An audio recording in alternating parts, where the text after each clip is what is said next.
10 मई 2022 UP के एक judicial अफसर के मामले में सुप्रीम कोर्ट के जस्टिस डी.वाई. चंद्रचूड़ और जस्टिस बेला एम. त्रिवेदी की बेंच ने बीते शुक्रवार को कहा था कि जुडिशियल ऑर्डर पारित करने की आड़ में किसी पक्ष को अनफेयर फेवर देना सबसे खराब तरह की जुडिशियल बेईमानी और माल प्रैक्टिस है। लेकिन आधी रात को विशेष सुनवाई करके पंजाब और हरियाणा हाई कोर्ट के जस्टिस अनूप चितकारा की सिंगल बेंच ने बीजेपी नेता तजिंदर पाल सिंह बग्गा की गिरफ्तारी पर 10 मई तक रोक लगा दी है। जुडिशियल और कानूनी क्षेत्रों में इसे चुन चुन कर न्याय देने की संज्ञा से नवाजा जा रहा है। सिंगल बेंच ने अपने ऑर्डर में पंजाब के एडवोकेट जनरल की इस आपत्ति को भी दर्ज किया है, जिसमें सवाल उठाया गया है कि आधी रात को इस मामले की सुनवाई क्यों हो रही है, क्योंकि ये मामला अर्जेंसी का नहीं है। एडवोकेट जनरल अनमोल रतन सिंह ने कहा कि मुख्य याचिका 6 अप्रैल 2022 को दाखिल हुई थी और किसी ने भी याचिकाकर्ता को रोका नहीं कि वो धारा 438 सीआरपीसी के तहत एंटीसिपेटरी बेल न मांगे। ये वैधानिक स्थिति है। एडवोकेट जनरल ने कहा कि गिरफ्तारी याचिका गिरफ्तारी वारंट पर रोक लगाने के लिए और मामले की सुनवाई आधी रात को करने के लिए याचिकाकर्ता जुडिशियल प्रोसेस का दुरुपयोग कर रहा है और इसे इसकी अनुमति नहीं दी जानी चाहिए।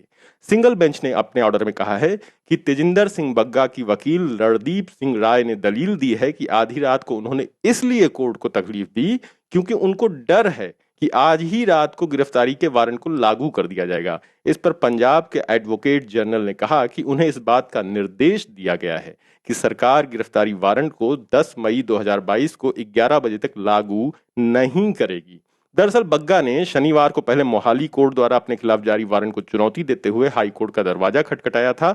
जस्टिस अनूप चितकारा की बेंच ने पंजाब पुलिस को निर्देश दिया कि वो सुनवाई की अगली तारीख तक बग्गा के खिलाफ कोई कठोर कार्रवाई न करे। हाई कोर्ट के चीफ जस्टिस के सामने मामला आया तो याचिका की तत्काल सुनवाई के लिए एक ऑर्डर जारी किया गया और सुनवाई जस्टिस अनूप चितकारा के घर पर हुई। देर रात हुई सुनवाई के बाद अदालत ने बीजेपी नेता तेजिंदर बग्गा की गिरफ्तारी पर 10 मई तक रोक लगाई। पंजाब और हरियाणा हाई कोर्ट के जस्टिस अनूप चितकारा ने आधी रात से ठीक पहले बेहद जरूरी केस के बेस पर बग्गा की याचिका पर अपने घर पर सुनवाई की थी। 1 अप्रैल को दर्ज एफआईआर में 30 मार्च की बग्गा की टिप्पणी का उल्लेख है जो उन्होंने दिल्ली के सीएम अरविंद केजरीवाल के घर के बाहर बीजेपी युवा मोर्चे के विरोध प्रदर्शन के दौरान की थी। तेजिंदर सिंह पाल बग्गा के खिलाफ भारतीय दंड संहिता की धारा 153 ए, 505 और 506 के तहत मामला दर्ज किया गया था। बग्गा को पंजाब पुलिस ने बीती 6 मई को दिल्ली में जनकपुरी स्थित उसके घर से गिरफ्तार किया था। गिरफ्तारी के बाद पुलिस उसे पंजाब ले जाना चाहती थी, लेकिन वो इसमें सफल नहीं हो सकी। बीच रास्ते यानी हरियाणा के कुरुक्षेत्र में उन्हें हरियाणा पुलिस ने रोक लिया था। पंजाब पुलिस ने पंजाब और हरियाणा हाई कोर्ट में इसके खिलाफ अपील की थी, लेकिन उन्हें बग्गा को वापस हिरासत में लेने का मौका नहीं मिल पाया। पूरे दिन चले इस ड्रामे के बाद दिल्ली पुलिस बग्गा को वापस राष्ट्रीय राजधानी लेकर के आ गई। बग्गा 6 मई की देर रात जनकपुर स्थित अपने घर पहुंच गया था। इस ड्रामेटिक गिरफ्तारी और फिर रिहाई के एक दिन बाद शनिवार को बग्गा पर फिर से गिरफ्तारी का खतरा मंडराने लगा था, क्योंकि मोहाली के एक लोकल कोर्ट ने बीजेपी नेता तेजिंदर पाल सिंह बग्गा के खिलाफ गैर जमानती वारंट जारी किया है। अदालत ने पंजाब पुलिस की हिरासत से बग्गा की रिहाई को भी अवैध करार दिया है। मोहाली के first class judicial magistrate Rawatesh Inderjit Singh Punjab राज्य द्वारा दायर एक आवेदन पर सुनवाई कर रहे थे, जिसमें बग्गा के खिलाफ आईपीसी की धारा 153 ए, 505, 505(2) और धारा 506 के तहत दर्ज एक मामले के संबंध में गिरफ्तारी वारंट जारी करने की प्रार्थना की गई थी। मोहाली कोर्ट ने बग्गा के खिलाफ गिरफ्तारी वारंट जारी करते हुए कमेंट किया कि बग्गा को गैर कानूनी तरीके से छोड़ा गया है। दिल्ली पुलिस और हरियाणा पुलिस का एक्शन गैर कानूनी था। आरोपी बग्गा को जबरन पंजाब पुलिस से गैर कानूनी तरीके से छुड़ाया गया। पंजाब पुलिस के डीएसपी दिल्ली पुलिस को जनकपुरी थाने में गिरफ्तारी की सूचना देने गए, लेकिन दिल्ली पुलिस ने कोई डायरी एंट्री ही नहीं की। आरोपी को पर्याप्त मौके दिए गए कि वो जांच में शामिल हो, लेकिन फिर भी वो जांच में शामिल नहीं हुआ, इसलिए गैर जमानती वारंट जारी करना जरूरी है। बग्गा का विवादों से पुराना नाता रहा है। साल 2011 में लेखिका अरुंधति रॉय की किताब ब्रोकन डेमोक्रेसी के लॉन्च कार्यक्रम में पहुंचकर हंगामा करने वाला ये बग्गा ही था। इसके ठीक 1 महीने बाद उसके ऊपर सुप्रीम कोर्ट परिसर में वकील प्रशांत भूषण के चैम्बर में घुसकर उनके साथ मारपीट की थी, इसमें भी बग्गा ही शामिल था। इसके बाद साल 2014 में दिल्ली के तिलक मार्ग थाने में उसके खिलाफ हमलावर होने के केस दर्ज किए गए।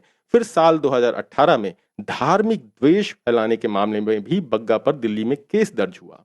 इसके बाद साल 2019 में लोकसभा चुनाव के दौरान बग्गा पर अमित शाह के रोड शो के दौरान हिंसा करने का आरोप लगा। कोलकाता पुलिस ने उसे हिरासत में भी लिया था।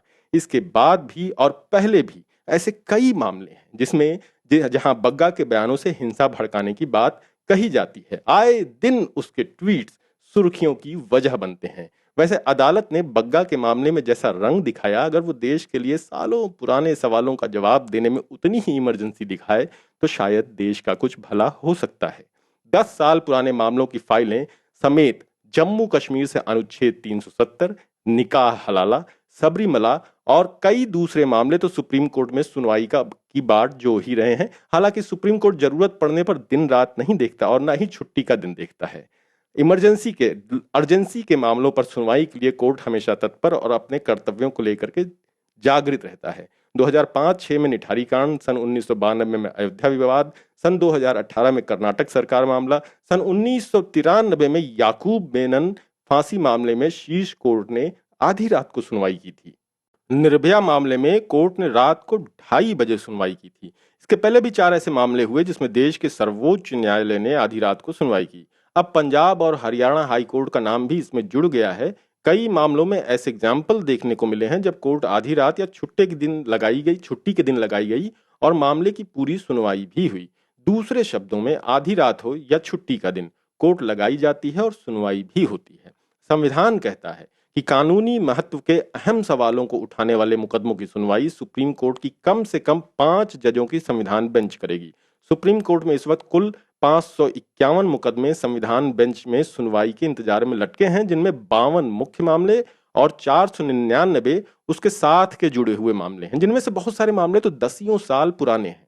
आइए अब जानते हैं कि कब कब आधी रात के बाद भी आधी रात में सुप्रीम कोर्ट ने सुनवाई की। 2018 में कर्नाटक में बीजेपी सरकार बनाने का न्योता दिए जाने का मामला आया था, तो राज्यपाल के फैसले के खिलाफ कांग्रेस बुधवार रात को ही सुप्रीम कोर्ट पहुंची। अदालत ने देर रात 2:10 पर सुनवाई शुरू की और सुबह 4:20 पर राज्यपाल के फैसले पर रोक से इनकार कर दिया। फिर 29 जुलाई 2015 को मुंबई धमाकों के दोषी याकूब मेमन को फांसी दी गई। उस पर सजा पर रोक लगाने के लिए कोर्ट आधी रात के बाद बैठी। करीब 90 मिनट तक चली सुनवाई के बाद कोर्ट ने फांसी पर रोक लगाने से इनकार कर दिया। इस मामले में मौजूदा attorney general Mukul Rohatgi BJP विधायकों की तरफ से पेश हुए थे। इससे पहले 6 और 7 दिसंबर 1992 की दरमियानी रात सुप्रीम कोर्ट ने अयोध्या में बाबरी मस्जिद राम जन्मभूमि ढांचा गिराए जाने के मामले में सुनवाई की थी। इस मामले में सुनवाई जस्टिस एम.एन. वेंकट चलैया के घर पर हुई थी। बेंच ने विवादित स्थल पर पहले जैसे हालात बनाए रखने के ऑर्डर दिए थे। बता दें कि जस्टिस वेंकट चिलैया बाद में देश के चीफ जस्टिस भी बने। इससे पहले सन 1985 में भी सुप्रीम कोर्ट ने आधी रात के बाद उद्योगपति एल.एम. थापर को फॉरेन एक्सचेंज रेगुलेशन एक्ट यानी फेरा मामले में बेल देने के लिए सुनवाई की थी। थापर को रिजर्व बैंक की शिकायत पर गिरफ्तार किया गया था। रिजर्व बैंक ने कहा था कि थापर की कुछ कंपनियां फेरा का उल्लंघन कर रही हैं। इस मामले में देर रात सुनवाई के लिए तत्कालीन चीफ जस्टिस ई.एस. वेंकट रामैया आलोचनाओं में घिर गए थे। मार्च 2014 में निठारी केस आया, जिसे नोएडा सीरियल मर्डर के रूप में भी जानते हैं। मनिंदर सिंह पंधेर और उसका नौकर सुरिंदर कोहली इस मामले में मुख्य अभियुक्त हैं। ये मामला अभी भी चल रहा है। 19 से अधिक बच्चों की हत्या के मामले इन दोनों पर चल रहे हैं। दोनों को मौत की सजा सुनाई जा चुकी है। सीबीआई को मामला सौंपा गया। 17 बच्चों के कंकाल या अंग मिले, जिनके पोस्टमार्टम रिपोर्ट से पता चला कि उनमें से 11 तो लड़कियां थीं। एक मृतक की उम्र 18 साल से भी अधिक है। 2005-6 में हुए इस हत्याकांड के लिए दोनों को फांसी की सजा सुनाई गई, लेकिन जब मार्च 2014 में सुरेंद्र कोहली की मौत की सजा की तारीख और समय मुकर्रर कर दिया गया था, तब उसके वकीलों ने सुप्रीम कोर्ट का दरवाजा खटखटाया। फांसी के तय समय से महज 2 घंटे पहले और सुप्रीम कोर्ट ने फांसी की सजा पर रोक भी लगा दी।